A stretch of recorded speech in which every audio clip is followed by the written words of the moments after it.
तो किसी भी फ्रेंचाइजी या मूवी को सक्सेसफुल बनाने में हाथ होता है उस कहानी के विलन का, और एक हीरो हीरो नहीं कहलाता जब तक उसके सामने कोई विलन ना हो। तो आज हम बात करने वाले वर्ल्ड की सबसे सक्सेसफुल मूवी फ्रेंचाइजी यानी मार्वल सिनेमैटिक यूनिवर्स के टॉप 10 मोस्ट पावरफुल विलेंस के बारे में। और इस लिस्ट में सारे characters mostly Avengers end game के बाद के ही हैं, और इस लिस्ट में सिर्फ वही विलेन आएंगे जो अभी तक हमें MCU में दिखाए गए हैं। फ्यूचर प्रोजेक्ट्स में जो दिखने वाले हैं उसके बारे में हम बात नहीं करेंगे। तो इनकी पावर रैंकिंग को ध्यान में रखते हुए चलिए शुरू करते हैं। तो नंबर 10 पर आता है गोर।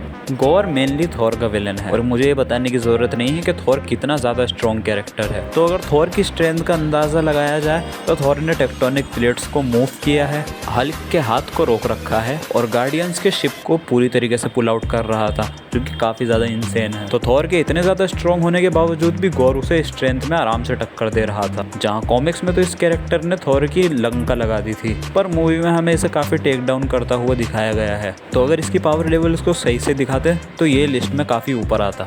तो नंबर 9 पर आता है सर्टर। अब सर्टर एक ऐसा बीइंग है जो कि जब तक नहीं मरता जब तक वो एसगार्ड को खत्म ना कर दे। सर्टर एक पूरी तरीके से इमॉर्टल बीइंग है, और उसकी फायर इटर्नल है, यानी कभी ना बुझने वाली आग। सर्टर अपनी फुल पोटेंशियल पे 4000 मीटर तक की हाइट यानी 4 किलोमीटर की लगभग की हाइट तक पहुंच जाता है, जिसके सामने हेला भी कुछ नहीं है, और इसने पूरे के पूरे एसगार्ड को ख़त्म कर दिया था।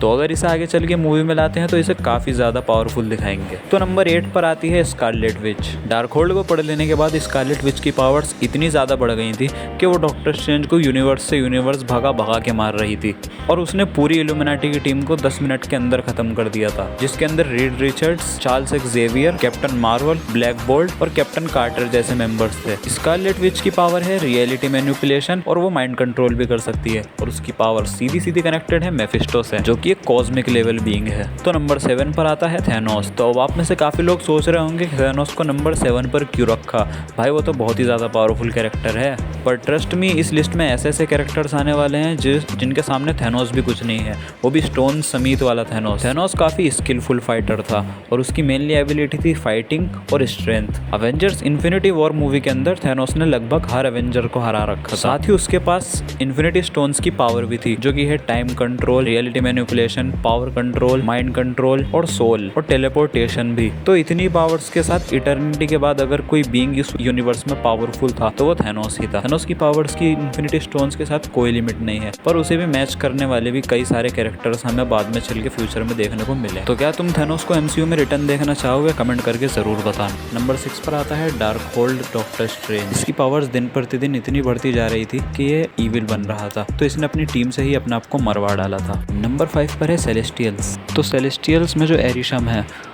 वो सबसे ज़्यादा पावरफुल सेलेस्टियल है, क्योंकि वही है जिसने इटर्नल्स की टीम बनाई है। अब इटर्नल्स इमॉर्टल हैं और वो इतने ज़्यादा पावरफुल बीइंग है, तो उनका क्रिएटर कितना पावरफुल होगा। ये काफ़ी ज़्यादा पावरफुल होने के साथ साथ इंटेलेक्चुअल भी हैं, और इनके साइज़ बहुत ज़्यादा बड़े होते हैं, और इनका एक छोटा सेलेस्टियल एक प्लेनेट ख़त्म करने जितनी पावर रखता है। और सीक्रेट वॉर्स के अंदर भी हमें सेलेस्टियल्स का काफ़ी इंपॉर्टेंट रोल देखने को मिलेगा। तो नंबर 4 पर आता है डोरमामू। तो मार्वल के अंदर डार्क डायमेंशन डोरमामू की ही विरासत है, और even Thor the dark world movie के अंदर भी जिस अंधेरी शक्ति की बात हो रही थी वो डोरमामू वाली शक्ति है। और डोरमामू की थोड़ी पावर पोजेस करने वाले बीइंग एसगार्डियंस को टक्कर दे रहे थे। तो तुम इस बात से अंदाजा लगा सकते हो कि डोरमामू अपने आप में ही कितना ज़्यादा पावरफुल है।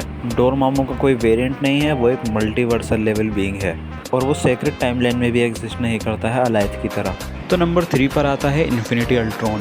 ये अल्ट्रॉन का एक ऐसा वर्जन है जिसे फाइनली विजन की बॉडी मिल गई थी वाइब्रेनियम वाली, और इस बॉडी को पाने के बाद अल्ट्रॉन इतना ज़्यादा पावरफुल हो जाता है कि वो थैनोस तक को मार डालता है। ये अल्ट्रॉन कोई होल्ड बैक नहीं करता, और ये इन्फिनिटी स्टोन्स का यूज़ इतने अच्छे तरीके से करता है कि इवन इसके एक मूव से यूनिवर्सेस खत्म हो रहे थे, और अपनी इनक्रेडिबल इंटेलेक्चुअल और नॉलेज के साथ साथ ये मल्टीवर्स में ट्रेवल कर रहा था। ये साइज में इतना बड़ा हो रहा था कि गैलेक्सीज को खाने भी लगा था। तो नंबर 2 पर आता है सुप्रीम स्ट्रेंज। तो पता नहीं यार व्हाट इफ में क्या क्या दिखाते हैं। ये डॉक्टर स्ट्रेंज का सबसे ज्यादा इविल वर्जन दिखाया गया है, क्योंकि ये क्रिस्टीन को पाने के लिए अपना पूरा यूनिवर्स खत्म कर देता है, और जब पूरा यूनिवर्स खत्म होने के कगार पे होता है तब जाके इसे रियलाइज होता है कि कितनी बड़ी गलती कर रहा था। इसके अंदर इतनी पावर है, ये इतना ज्यादा पावरफुल है कि इवन इन्फिनिटी अल्ट्रॉन को भी ये हरा पा रहा था। थोड़ी देर और अगर इनकी फाइट चलती तो पूरा का पूरा मल्टीवर्स भी ब्रोक हो सकता था। ये लोग इतने ज्यादा पावरफुल थे।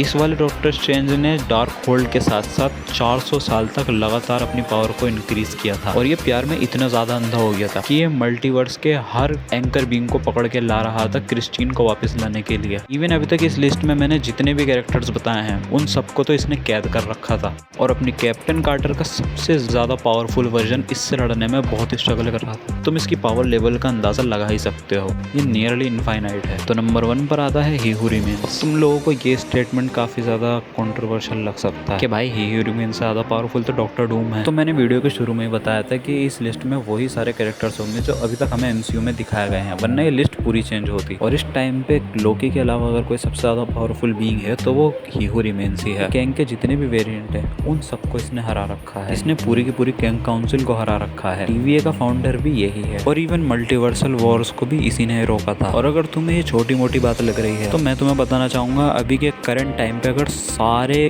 अवेंजर्स एक साथ मिलके किसी भी एक कैंग को रोकने की कोशिश करते तो वो फेल हो जाते। एंड आंटमैन एंड क्वांटमेनिया में उनके पास प्लॉट आर्मर था पर एक कैंग को भी हराना किसी भी अवेंजर्स के बस की बात नहीं थी। और ही हू रिमेन्स ने लगभग सारे कैंग्स को एक साथ हराया था। तो इस पर वीडियोस आती रहेंगी, चैनल को सब्सक्राइब जरूर कर लेना।